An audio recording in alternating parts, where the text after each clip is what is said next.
So WrestlePalooza is in the books, and a lot of people are talking about it right now. And I asked for your guys' hot takes and reactions, and you guys gave me like just a lot of cold takes because everybody seems to be on the same page here, except this one person.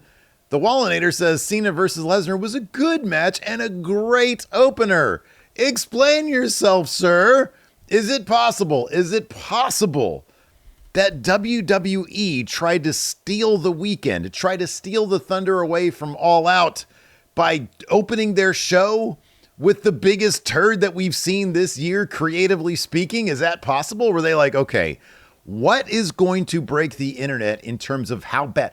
Can we book a finger poke of doom level situation to steal any and all buzz away from All Out, which I'll be honest was another really good wrestling show, but kind of lacked in like buzzworthy moments. There were surprises at All Out here and there, like Statlander winning the women's title. But like, you know, I've said recently that All Out is kind of like AEW's Backlash. Meanwhile, WWE's putting on this, spectacle, surprises, fun, you know, it's supposed to be a WrestleMania kind of thing. It seems like, given that they're going to be selling WrestleMania to like Vegas and the Saudis, like, you know, every other year, it seems like they wanted another big show that they can start marketing and getting more of those location fees that they love oh so much.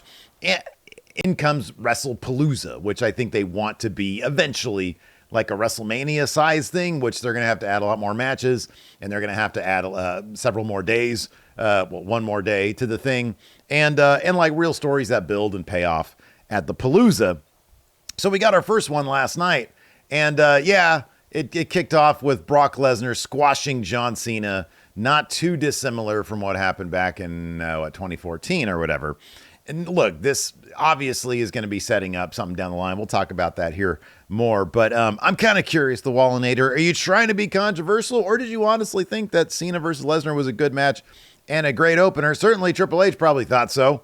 But my goodness, reading the comments here on the Twitter, social media, et cetera, oh boy, can't help but think maybe WWE done fucked up. Let's take a look at another one here. Chester Lerman has it. Says more like WrestlePalooza. JMC says the MVP of the Cena-Lesnar match was the fan who brought the sign that said he shouldn't be here, and we all know why. This is the second time I've noticed this sign. I think the sign was up on SmackDown as well. So shout out to that particular fan who brought that sign. Honestly, like, they should turn that sign into a t-shirt. Because it'd be wildly hilarious for people to... Because I feel like that can sort of like... That can kind of be said about a lot of things today. If you wear that shirt just out and about. And then people can draw their own conclusions to it. Cruz says it took me longer to sign up for a VPN than the Brock Cena match. So the Brock Cena match was 8 minutes. It felt like it probably should have been 5, maybe that. Yeah, I don't know. I'm kind of curious in terms of VPNs. That's how I watched it through international Netflix. I'm kind of curious how many people out there did the same. How many of you? I'm legitimately curious about this, and don't feel bad about it if you did. It's cool to be proud about being a fan about shit. I'm fine with that. But how many of you actually paid the $30? How many of you, okay, so there's a subset of fans who had it like bundled with their shit, and they had the deal with ESPN, didn't have to pay anything extra because they already had the bundle, the cable stuff, right? And then there's a subset of fans like me who used, the VPN or YAR kind of stuff. There's those people. But then there's the people who were supposed to pay $30. How many of you actually did that? I'm kind of curious. And do you regret that decision, or are you completely fine with that decision? And let us know in the comments. I promise we won't point and laugh at you, honestly. Planet Bumble says WWE has really dropped the ball with Cena's retirement tour. I really think he deserved better than what we've gotten. The funny thing is, it's kind of like in smallish doses. Like, I feel that the heel turn obviously was a wild success. And I don't even think The Rock needed to be present for a lot of the other stuff. But booking that WrestleMania match the way they did, even the promos as with him as a bad guy have been pretty good. And then the last two matches he had were good. Logan Paul and then, the Cody 2 one at SummerSlam. Those were good matches. It's like, oh, wow, that's cool. And then he had the Sami Zayn thing, even though Brock sort of wonked the finish on that one. He had the Sami Zayn thing. That was pretty cool. That was a really good match as it was going. But yeah, then they do this. And the SmackDown promo where he turned good guy again. It's just a couple small tweaks here and there that would have actually made this all right. If he just hadn't done the promo where he turned good guy, if he turned good guy during the SummerSlam match, I feel like that would have gone over well. So this is a bunch of really curious decisions where I don't know what's going on in the writer's room. I mean, I've seen Unreal. I know like what they've shown us. But in terms of like, hey, what are you doing here? Do you really think that promo on SmackDown? Well, I know I keep harping on it, and I shouldn't. But it's like, do you really think that's going to be effective? Did they really think what was going to happen last night was going to be effective? I'm kind of curious about the placement of the match because originally it was announced that it was going to be the main event, in which case I would have thought, oh, Cena's definitely going to win this. And they moved it to the opener. It's like, oh, Cena's definitely going to win this, but Brock just wants to get out of town. And I wonder if at some point Cena was scheduled to win that. And then they're like, well, we want to bring Brock in for the retirement match, maybe. I don't know. Thrawn says Cena should have used the little Cenas as cannon fodder to tire out Brock. That's horrible. But then your name is Thrawn. I get the reference, and that's absolutely horrible. Also, wouldn't have been a terrible idea. Pedro Mata says, I hope this doesn't lead to Brock being Cena's last match opponent. This is totally leading to Brock being Cena's last match opponent. That's what's going to happen. Brock laid out the ref. He's going to be suspended. Probably 2 months.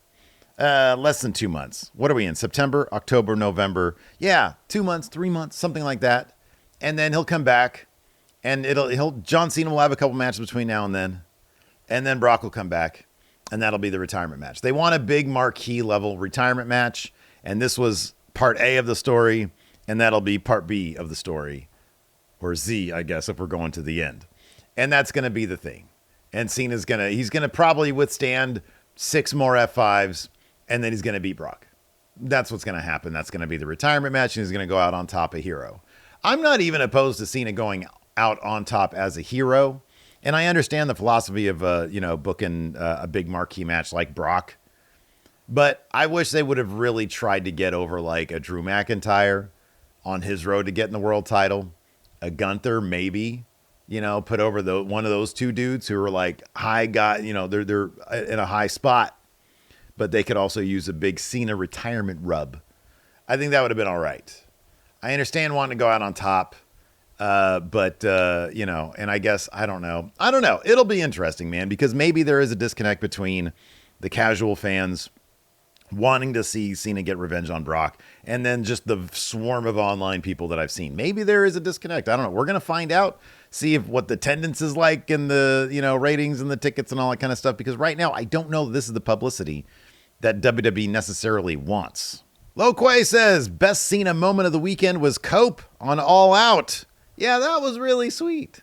Edge gave Cena a shout out, much like Cena gave Edge a shout out in that last match with the Logan Paul, the Sammy. I don't know which match it was, but Cena gave him a shout out, and then Edge did the same thing for him. I thought that was really sweet. I thought that was a really cool moment. Eamon Harden says Triple H putting himself, then Stephanie in the Hall of Fame consecutively is egotistical. The year after, Nick Khan will be selected. I know you're being jokey about the Nick Khan thing, and that is pretty funny. But I don't know. I think Stephanie deserves it. And by all accounts, everybody backstage likes Stephanie. So I don't know. I got no problem. I kind of feel for the person. I kind of feel for her. She's been through a lot. She's been. I don't know what I couldn't even conceive of what that's like to have her dad be that kind of dad. I couldn't imagine. I feel like she probably deserves good things. I don't know. Maybe I'm naive about that. I feel like she probably deserves good things. And it was a nice emotional moment. Although I wonder if Triple H was sleeping on the couch last night. But by the end, when she said, oh yeah, he's in trouble. I don't know. Poor Triple H. He might have messed up last night.